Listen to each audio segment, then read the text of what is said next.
नमस्कार. सध्या आपण बीड या ठिकाणी आहोत. सध्या बीड या ठिकाणी मनोज जरांगे पाटील यांची भव्य अशी सभा पार पडत आहे.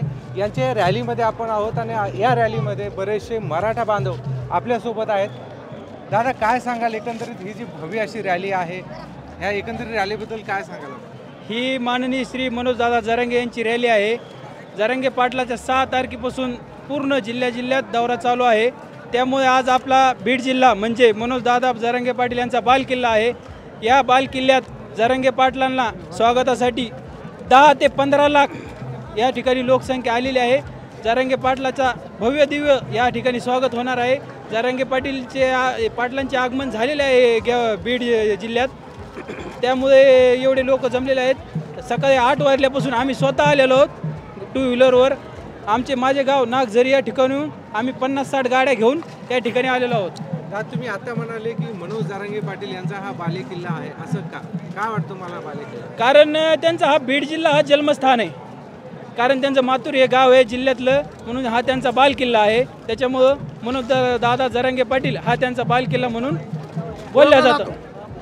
मनोज दादा जरांगे पाटील यांच्यावर असा आरोप पण होतात की मराठा आणि ओबीसी वाद यापूर्वी कधी नव्हते, जे आता सुरू झाले. काय सांगाल, हा वाद कशामुळे आणि कोण सुरू केले, म्हणजे कुणामुळे हा वाद आहे? हे काय आहे, राजकारणी काय आहे, राजकारणी आपल्या याचे समाजासाठी एकमेकात वाद लावून द्यायला लागलेले आहेत. असा खेड्यापाड्यात कुठेही ओबीसी आणि मराठा समाजाचा काही बी वाद नाही, काहीच नाही. पण हे काय राजकारणी आपापल्या स्वार्थासाठी किंवा आपापल्या पदासाठी त्यांना एखादं पद भेटावं त्यासाठी जातीवाद करतात. पण मनोज दादा जरांगे पाटील यांना मी 2011 पासून ओळखतोय. त्यांनी शिवबा संघटना काढली होती आमच्या गावापाशीच, ते राहायला कारखान्यावर आमच्या गाव नागझरीपाशी. त्यांना मी खूप दिवसापासून ओळखत होतो. या माणसाच्या अंगात थोडासुद्धा स्वार्थ नाही. हे सारं समाजासाठी करणारा माणूस आहे. त्यामुळे आपण त्यांना पूर्ण पाठिंबा देतो. त्याच्यामुळे पूर्ण मराठा समाज हा निस्वार्थी माणूस आहे, म्हणून पूर्ण मराठा समाज एकजुटीने त्यांच्या पाठीशी खंबीरपणे उभा आहे. कायम खंबीरपणे उभा राहणार आहे. जोपर्यंत आरक्षण भेटत नाही तोपर्यंत मराठा समाज कायम त्यांच्या पाठीशी उभा राहणार आहे. एक मराठा!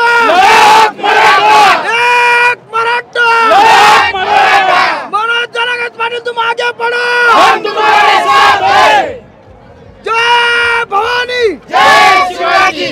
असं म्हटलं जातं की मनोज जरांगे पाटील हा फॅक्टर जो आहे लोकसभेला चालला. काय सांगाल, तुम्हाला खरंच चाललाय आणि विधानसभेत काय त्याचा इम्पॅक्ट होणार? जरांगे पाटलांनी लोकसभेला त्यांचा काही बी संबंध नव्हता. त्यांनी कोणाला म्हणले सुद्धा नाही की कोणाला मतदान करा किंवा नका करू. त्यांच्या राजकारणाशी काहीच घेणं देणं नाही. त्यांचं फक्त समाज आणि समाज हाच त्यांचा निर्णय आहे. त्यांना आरक्षण हेच पाहिजे. ते सध्या जरी आरक्षण सरकारने दिलं ना, आम्हाला आमदारकीची गरज नाही, कायचीच गरज नाही. आम्हाला फक्त आरक्षण पाहिजे. गोरगरिबांचे लेकरं मोठे हो, शिकावा, हेच त्यांचा ध्येय आहे. त्यांना कोणत्या निस्वार्थी माणूस आहे, त्यांना पद नाही, काही नाही, पैसा नाही पाहिजे त्यांच्या. कारण त्यांच्या एक बी अशी प्रॉपर्टी काहीच नाही त्यांच्याकडे. 2 एकर जमीन आहे, ती बी लिहून ठेवलेली कोणाकडे तरी. प्रॉपर्टी त्यांची अशी काहीच नाही. निस्वार्थी माणूस ते. आरक्षण आमच्या हक्काचं, नाही कुणाच्या बापाचं. आरक्षण आमच्या हक्काचं, नाही कुणाच्या बापाचं. एक मराठा, लाख मराठा. दादा, 13 तारखेपर्यंत अल्टिमेटम दिलेलं आहे सरकारला जरांगे पाटील यांनी. काय सांगाल, 13 तारखेपर्यंत जर सरकारनं मागणी पूर्ण नाही केली तर काय वाटतं मला? आता जरांगे पाटलांनी त्यांना 13 तारखेपर्यंत अल्टिमेट दिलेला आहे. पण जरांगे पाटील काय म्हणतात, 13 तारीख जर 14 तारखेला जरांगे पाटलांनी आंतरवाली या ठिकाणी लगेच बैठक घेणार आहेत. बैठक घेतली, पाटलांनी जो निर्णय दिला तो मराठा समाज मान्य करणार. कारण मराठा समाज हा जरांगे पाटलांच्या डोळे झाकून पाठीशी उभा आहे. जरांगे पाटील जे म्हणतील तीच पूर्व दिशा ठरणार आहे. त्यासाठी पूर्ण मराठा समाज जरांगे पाटलांच्या शब्दावर चालणार आहे. जरांगे पाटील जे बोलतील तीच दिशा आमची.